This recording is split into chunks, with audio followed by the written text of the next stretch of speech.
नाज़रीन कराम अस्सलाम वालेकुम। चैनल पैगाम वारिस पर आपका तहे दिल से इस्तकबाल है। मैं अपनी बात की शुरुआत एक शेर से करता हूँ कि बचो इस आग से ये ज़िंदगी तबाह करती है। बचो इस आग से ये ज़िंदगी तबाह करती है, हसद की आग चेहरे सियाह करती है। नाज़रीन, आज के इस दौर में सोशल मीडिया का जो दौर चल रहा है, जब कभी भी किसी के पेट में दर्द होता है तो फ़ौरन वो एक चैनल बनाता है और अपनी बकवास शुरू कर देता है। इसी यूट्यूब चैनल पर एक सिकंदर नाम का एक शख्स है जो चैनल चलाता है। वो अपने नाम के साथ वारसी लिखता है, जबकि वारसी से उसका कोई ताल्लुक़ नहीं है। सिकंदर वारसी के पास सिवा बकवास के दूसरा कोई वो नहीं है। वो सरकार वारिस आलम नवाज़ के उनसे सवाल किया जाता है कि साहब सिलसिला वारसी में बैत होना, सिलसिला मदारिया में मुरीद होना कैसा है। आप एक बात समझिए कि अभी सुन्नियत का दहाड़ता हुआ शेर मुफ्ती सलमान अजहर साहब देवा शरीफ तशरीफ़ लाए थे और सरकार वारिस पाक के दीदार से मुशर्रफ हुए और कम से कम आधा घंटा उन्होंने सरकार वारिस आलम नवाज़ के वाक़यात बयान किए कि सरकार वारिस पाक की क्या अफजलियत है। और कुछ ही दिन पहले सैयद अमीनुल कादिर साहब तशरीफ़ लाए थे, गुलहाए अक़ीदत के फूल सरकार वारिस आलम नवाज़ ने पेश किए। ये दो बड़ी शख्सियत जो यहाँ तशरीफ़ लाए और सरकार वारिस पाक के हुजूर में हाज़िरी दे करके अपने आप को खुश नसीब समझे, इन्होंने कहीं नहीं कहा कि सरकार वारिस पाक का सिलसिला सोख्त हो गया।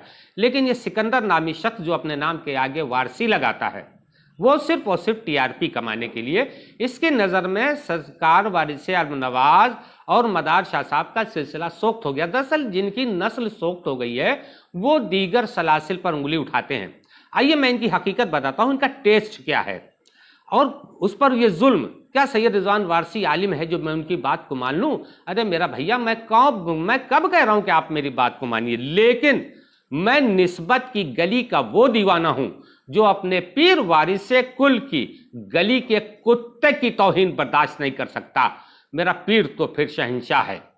तो आइए मैं इनका टेस्ट बताता हूँ कि क्या है।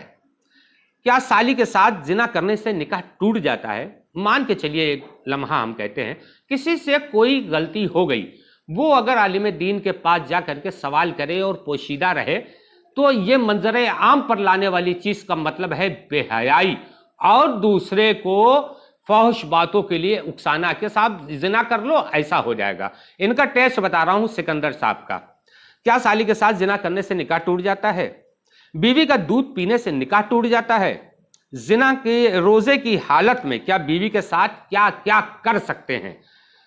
महिलाओं को भी होता है स्वप्न दोष। सेक्स का एक अहम मसला, ये है इनके टेस्ट जो ये आपके हवाले कर रहे हैं। अपनी सगी चाची से निकाह करना कैसा है? अब ये बताइए, सारे सवाल इन्हीं लोगों से है। ये इतने बड़े बड़े मुआतबर लोग, उनसे सवाल नहीं हुए। ये आए यूट्यूब पर दूल्हा बने, पगड़ी लगाई, जाकर के सेट पर बैठे और बकवास शुरू कर दी। जब वो चरा गए पंजतन हुजूर पनूर वारिस आलम नवाज़ को नहीं छोड़ रहे तो फिर किसको? तो इनकी जब हमने डीप स्टडी की तो इनके में इन्हीं के इंस्टाग्राम पे एक ऑडियो मिल गई जिन्होंने ये हजरत सिकंदर साहब ने अपनी ज़ुबान मुबारक से एक बात कही है कि मुझे कौन क्या बता सकता है, क्योंकि मेरे बाप दादा खुद एक इहराम पोश थे और साहिबे कश्फ थे। बस खत्म हो गई बात। या तो ये झूठा या इनके वालिदैन गलत थे, क्योंकि मुरीद होने के बाद ही ये इहराम अता होगा। और अगर साहिबे कश्फ थे तुम्हारी जुबान के मुताबिक तो मेरे पीर वारिस आलम नवाज़ का सिलसिला जारी है, कयामत तक रहेगा। आइए वो वीडियो आपके हवाले, ऑडियो हवाले करता हूं, उसके बाद फिर आपसे बात करूंगा। वरहमतुल्लाहि वबरकातुहू। किताब का जो आपने नाम बताया है मेरी पढ़ी हुई है, कोई नई बात नहीं है। दूसरी बात ये है कि आपने खुद माना कि उन्होंने खिलाफत नहीं दी है। तीसरी बात ये है कि आप बता रहे हो कि एहराम अता किया, तो मैं खुद ऐसा घराने से क्यों हूँ जहाँ मेरे वालिद और उनके भी वालिद दादा एहराम पोश रह चुके हैं और साहिब कश्फ भी रह चुके हैं। तो ये चीज़ मैं आपसे बेहतर समझता हूँ। लेकिन जो शरीयत के मसाइल हैं वो आपके जोश और जुनून और जज्बात में बदले नहीं जा सकते। एहराम अता करना और रहबरी अलग चीज़ है, खिलाफत के साथ मुरीद होना अलग चीज़ है। किसी की अकीदत हो सकती है, आप उसको सुने पूरी वीडियो में, کہ اگر واقعی کوئی باشرہ خلیفہ ہو تو مرید ہوا جائے گا اور باشرہ نہیں ہے تو مرید نہیں ہو سکتے. ناظرین آپ نے سنا کہ انہوں نے اپنی زبان سے اگر یہ کہیں کہ میری نہیں ہے تو انسٹاگرام پہ ان کی آڈیو پڑی سن لیجئے گا, ہو سکتا ہے ڈیلیٹ بھی کر دیں یہ, لیکن آواز آپ لوگ پہچان سکتے ہیں. اب آپ سمجھ سکتے ہیں کہ ہم کریں تو کیریکٹر ڈھیلا, آپ کریں تو راس لیلا. آپ کے والد رام پوش وہ غلط تھے, آپ کے دادا رام پوش وہ غلط تھے, مرید ہوئے یا نہیں ہوئے؟ جب مرید نہیں ہوئے تو احرام کیسے عطا ہوا؟ اب ان کے فریب اور جھوٹ کا جواب آپ لوگ خود دے لیجئے. السلام علیکم.